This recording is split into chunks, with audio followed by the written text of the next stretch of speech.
আজকে আটা দিয়ে দারুণ একটি রেসিপি বানিয়ে দেখাবো, তার জন্য সম্পূর্ণ পুরো ভিডিওটা দেখুন।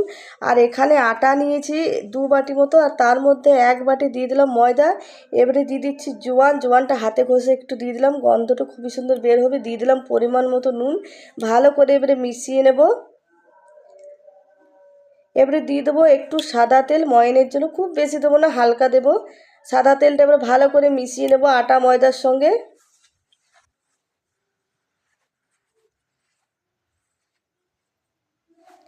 ভালো করে কিন্তু মিশিয়ে নিয়েছি। এবারে একটু একটু জল দিয়ে ভালো করে মেখে নেব।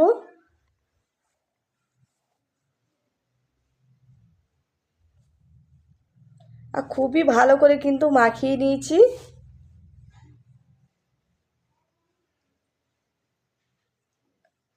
আর এবারে রেখে দেব ঢাকা দিয়ে 15 মিনিট মতো। এবারে পুর বানিয়ে নেব।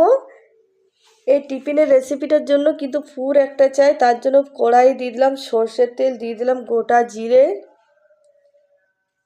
দিয়ে দিচ্ছি আদা গ্রেট করা, দিয়ে দেবো কাঁচা লঙ্কা কুচি,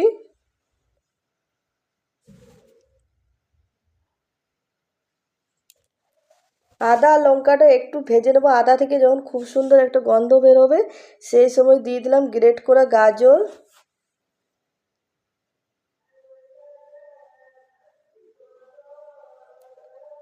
দিয়ে দিচ্ছি এবারে সেদ্ধ মটরশুঁটিটা কিন্তু আগেই সেদ্ধ করে রেখেছিলাম।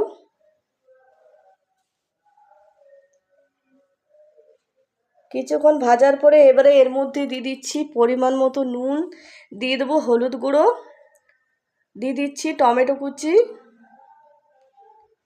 এবারে বেশ কিছুক্ষণ নেড়ে চেড়ে মিশিয়ে নেব।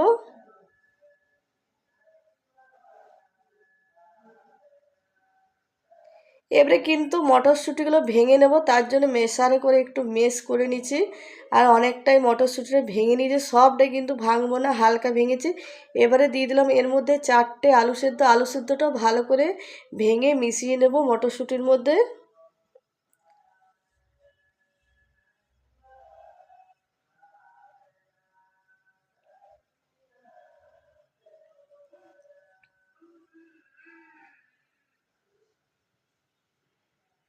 আলুগুলো ভেঙে নিয়েছি, এবারে খুন্তিতে করে ভালো করে মিশিয়ে নেব। এবারে দিয়ে দিচ্ছি এর মধ্যে ম্যাগি মশলা, আর ম্যাগি মশলা দিয়ে খুব ভালো করে মিশিয়ে নেব।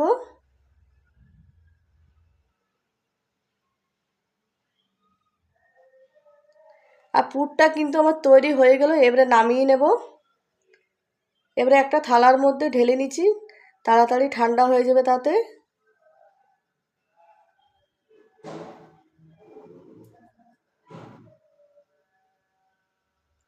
এবারে আটাটা আমি খুলে নেব।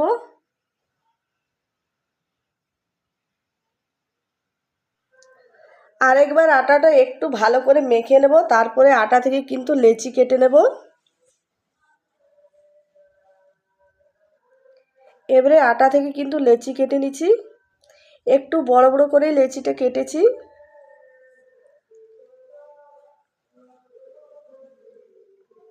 এবারে একটা লেচি রুটির মতো করে বেলে নেব।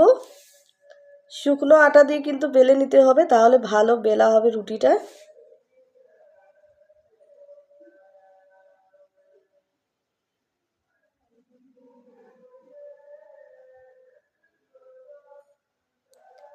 রুটির মতো করে বেলা হয়ে গেছে, একটু কিন্তু মোটাই রেখেছি রুটিটা, তাহলে ভালো হবে।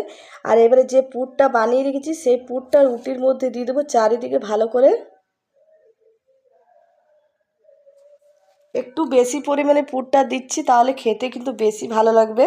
আর পুরটা দেখুন অনেকটাই দিয়েছি, চারিদিকে দিয়ে দিয়েছি ভালো করে। এবারে রুটিটা এইরকমভাবে রোল করে মুড়ে নেব।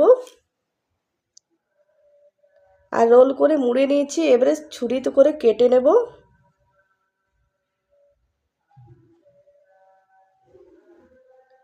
একটা রুটি কিন্তু 4 ভাগে কেটে নেব। রোলটা আমি 4 ভাগে কেটে নিলাম, দেখুন।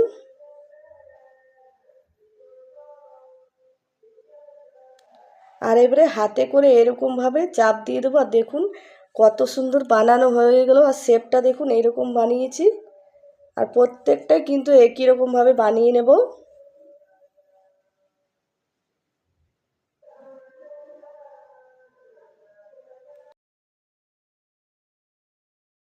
একটা রোল দিয়ে কিন্তু 4টা বানানো হলো টিফিন, আর প্রত্যেকটা রোলে কিন্তু 4টা করে বানাবো। এবারে একটা থালার মধ্যে রাখবো।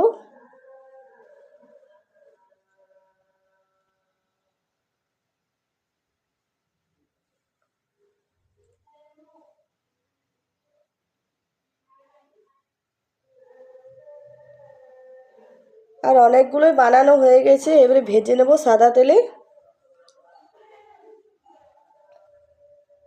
ভাজার জন্য আগে থেকে সাদা তেল কিন্তু গরম হতে দিয়েছি। তেলটা খুব বেশি গরম করিনি, হালকা গরম করেছি।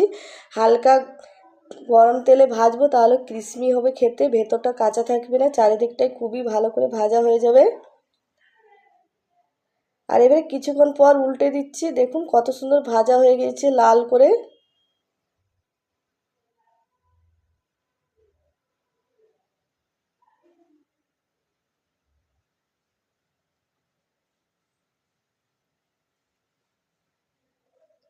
আর দুদিকটাই কিন্তু খুবই সুন্দর ভাজা হয়ে গেল, দেখুন লাল করে। এবারে কিন্তু নামিয়ে নেব। আর এটা দেখতে যতটা সুন্দর লাগছে, খেতেও কিন্তু দারুণ লাগে। বাচ্চাদেরকে তো স্কুলে টিফিনে দিলে খেতে খুবই সুন্দর লাগবে, আর বাচ্চারা কিন্তু খুবই সুন্দর খেয়ে নেবে। শুধুমাত্র সস দিলেই হবে, আর কোনো কিছুই লাগবে না খেতে। খেতে এতটাই দারুণ হয়। আর সবগুলোই কিন্তু একই রকমভাবে ভেজে নেব।